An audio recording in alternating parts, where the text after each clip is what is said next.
হাসান হুসাইন পাক বললেন, নানা ভাই গো, আমাদের দুই ভাইয়ের মধ্যে আপনি দয়া করে ঝগড়া হয়েছে, অনেক কথা কাটাকাটি হয়েছে, অনেক ঝগড়ায় লিপ্ত ছিলাম, ঝগড়ায় আমরা করেছি। নানা ভাই আপনি ফয়সালা করে দেন, আমাদের মধ্যে কে বড়?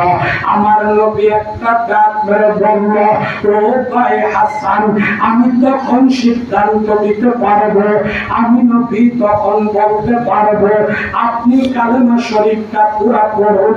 এবার যখন হাসান পাক কালেমা শরীফটা পড়লেন, এবার বললেন, ভাই হুসাইন তুমি কালেমা শরীফটা পুরা পড়ো।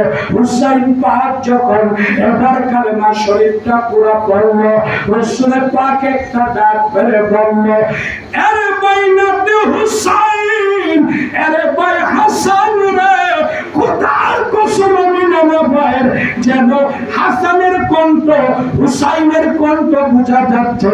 আর হুসাইন যখন কালেমা শরীফ পড়েছে, আল্লাহর কসম আমি নানা ভাইয়ের যেন হাসানের কণ্ঠ বোঝা যাচ্ছে। তোমরা কে বড় কে ছোট এই ফয়সালা আমি করতে পারবো না।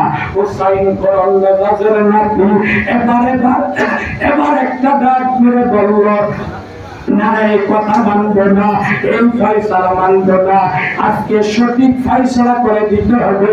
হাসান বলল আমি হুসাইন বড়।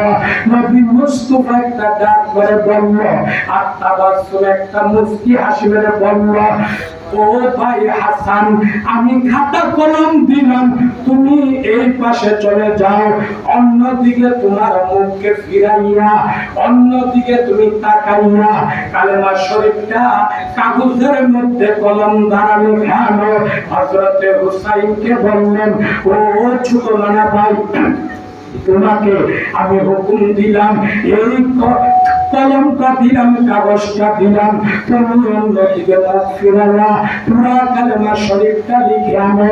হঠাৎ করে দুই ভাই যখন কালেমা শরীফ লেখে এনে নবী মুস্তাফা নানা ভাইয়ের হাত মুবারকে জমা দিলেন, হঠাৎ করে নবীজি কালেমা শরীফটা যখন লক্ষ্য করে দেখলেন, পড়লেন, নবী মুস্তাফা এবার দুইটা চোখের পানি ঝর্ণার মতো ছেড়েছে, একটা ডাক মেরে কয়, আরে প্রাণের নানা ভাই রে, আল্লাহর কসম হাসানের লেখা যেন হুসাইনের লেখা দেখা যায়, আর হুসাইনের লেখা যেন হাসানের লেখা দেখা যায়।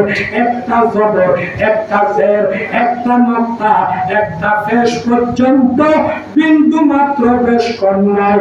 তোমরা দুইটা ভাই, আমি নবী মুস্তাফার অন্তরে আমার কলবের মধ্যে তোমরা দুইজন নাতি, সারা পৃথিবীর তরিকতপন্থী সুন্নি আকিদার মুসলমান ভাই বাবা মা বোনদের কাছে হাসান হুসাইন তোমরা দুইটা ভাই সমানে সমান, বড় ওহরে কন্যা মারহাবা।